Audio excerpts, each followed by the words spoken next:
So I want to switch real quick and talk Yeah, about yeah. the blended family thing, and not Yeah. Let's just let's how let's talk. you. Let's talk.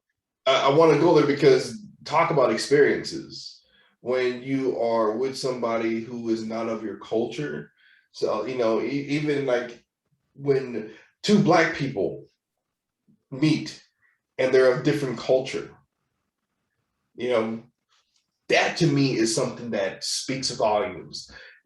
West Indian, by my parents, first generation American, come to the States, my situation of when I went to basic training and running into, a different type of black people and where they're from and a demographic that I wasn't used to. How that then turned around. And when I'm with my wife and her family, when I went to meet her family, they're from the Midwest, and their view on things are 1,000% different, right? Like they're about leaving. I remember the first time I visited them in the Midwest. I'm at the in-laws house, and I'm in They already knew you were black. huh? They already knew you were black. Oh, 1,000%. Like, All right, my word, word. wife, my wife had a preference. So it was, Okay. and So it went no, okay, cool, cool, cool. on one of That's these that's facts. I like bountiful things, man. I'm gonna tell you the story of how I met my wife. I love telling that story, like hands down, one of my top three stories of all time. But it just the way it works into a lot of what we're talking about. But I remember yeah, yeah. I was in mother-in-law's kitchen, and I looked over, and they got this like nice garage. It's a sunny day, leaves blowing. It's real nice, and I see people walk up, and they grab some uh, groceries, some vegetables that my in-laws had sitting out in the garage. And so the first thing I do, I run out like, yo, welcome to the neighborhood. That's the first thing I'm going for. Like, you just walk up, take things at my mother-in-law's house. Like, we ain't playing that.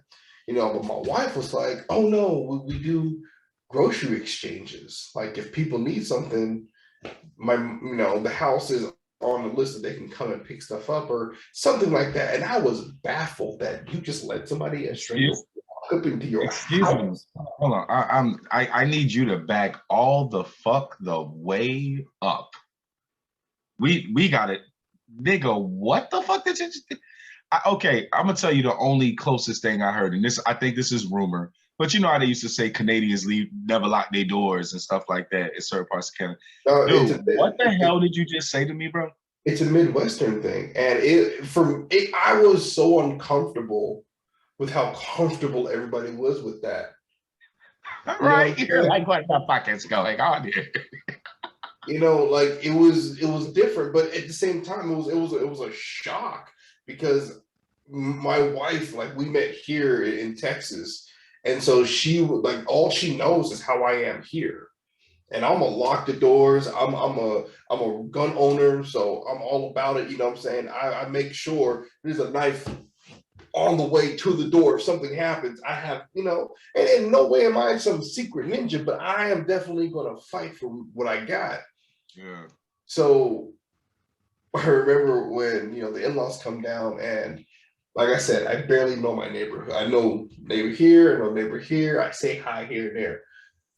Man, by the time I go to work and come home, my in-laws know my whole entire neighborhood. They don't talk to the lady on the street who has three dogs. They don't talk to the single dad across the street who has two kids. And I'm like, who are you talking about? She's dropping names. Like, and I was over here like, and at first I was upset, like, why are you talking to my neighbors? Like, how dare you bring these people into my life? Like, I but didn't want to know them. yeah, like we was perfectly fine just saying hi at the mailbox. But at the same time, when I started, and it took a while for me to set the expectation and then also meet an expectation, because I was very like, this is who I am. I ain't changing for nobody. And I was holding on to who I was, to the point that there came a time to where I thought maybe because of our cultural differences, this ain't gonna work. Like, you know what? Maybe there is truth into what they say, But like a good couple, like a strong and dedicated couple, we hung in there. We worked through those issues. And I learned that a lot of times, in order for me to be accepted for who I am, what I do, I had to show the same kind of empathy to reach that logical response, right? I had to approach it like I understand what you need. I Well, understand. let's go back to your premise because I want the audience to understand how the fuck you came to terms with how they associate helping people. Like because that is for me and you, right? A stranger coming to your house. That's that in the psychology of it. That's an extreme. Yeah, That's that's a a fucking violation. extreme. That's a boundary issue. It's about, but it's a boundary issue if you have that boundary and they don't, right? Oh, It's not absolutely. it's not something that rattles them. It's not something they are feeling as intrusive, right? They don't feel like someone's intruding, right? But it also came down to one thing, man. You know, we are from a culture that keeps to ourselves in some of the most negative ways. We're quick to extend acceptance to those who've wronged us, right? And this is not talking. I'm talking on a very small scale. I'm talking about mothers whose child was gunned down and still forgive their victims. I'm talking about or forgive the Yeah, I know aggressor. what you mean. I know I'm what you talking mean. Yeah. about situations like you said, like you try to help somebody else and they're like, no, we don't bring that kind of attention to who we are. I've always wondered why that, Wow, you're talking that about like, my granddad. I see exactly the correlation. you know what I'm saying? Like Wow. it's one of those things to where Yeah, yeah, yeah, you're yeah. constantly having to keep it to ourselves, but we can talk, but not amongst ourselves. So then for me, it was hard to communicate what I wanted with my family, with my new family, with my extended family, because I was taught that you just accept it at face value. Don't ask questions. Don't ask why. Do you think not to give us any blame. I want to be very careful how I word this. But do you think our capitulation in our own silence amongst our community maybe makes great. I think the best way for me to put it is say maybe makes us less voiceless or our voices less heard than other people with our capitulation to almost our own secrecy. No, I think it's again, it's that instant validation that we constantly are trying to have. Like what sucks is we are a community of brilliant, life-changing, generational evolving community. We are butterflies that have went through the metamorphosis of the victim of the caterpillar, and we've changed into the powerful butterfly where we're able to escape and not only escape, but have our own uniqueness in how we do that and have a comfort in a supporting community. But what happens when you have these corrupted minds who live amongst the hive?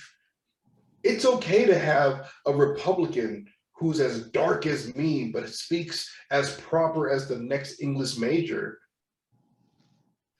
to then go around and say, like, you have some guy who drives the bus for the Ku Klux Klan members to make sure they make it to their meetings, to then the man who turns around and discredits the women who have birthed him, who are him, who are queens, to then say, like, I don't want to date you because of your color. Like, who did that to us? I'm gonna tell you something, just so you know. I'm going to learn to have better discourses in certain areas because it's certain things I don't subscribe to, so I don't have the knowledge about, It's especially not about about having the politics. knowledge about if you subscribe or not. It's just, do you take time to educate yourself on why? Like, really, nobody's really wrong in how they feel. Okay. Yes, it is hindering our possibilities and our probabilities and the potential for what we can reach. And I still think we are on the precipice. Like right now, we are in the biggest stage of the unknown. We're at the cliff, a precipice of change, and we don't know if we jump, if we're going to be on a cliff or a curve. We don't know how far that the fall is going to come. and we're afraid. And so we live within this comfortability of, okay, well, I'm going to just do what the next trend is doing, ignoring the pioneers that make strides every day within our community. I'm talking about how many of us graduate from college? How come that's not celebrated? Not just colleges, but go on to professions that require PhDs and beyond. Where are they? Well, how come we're only hearing about them when they're having a negative interaction on the news, or when they do the same thing that people of other race do? It's we don't have that right promotion. And then when we do try to promote it, depending on how it's viewed, it's going to be turned around. Like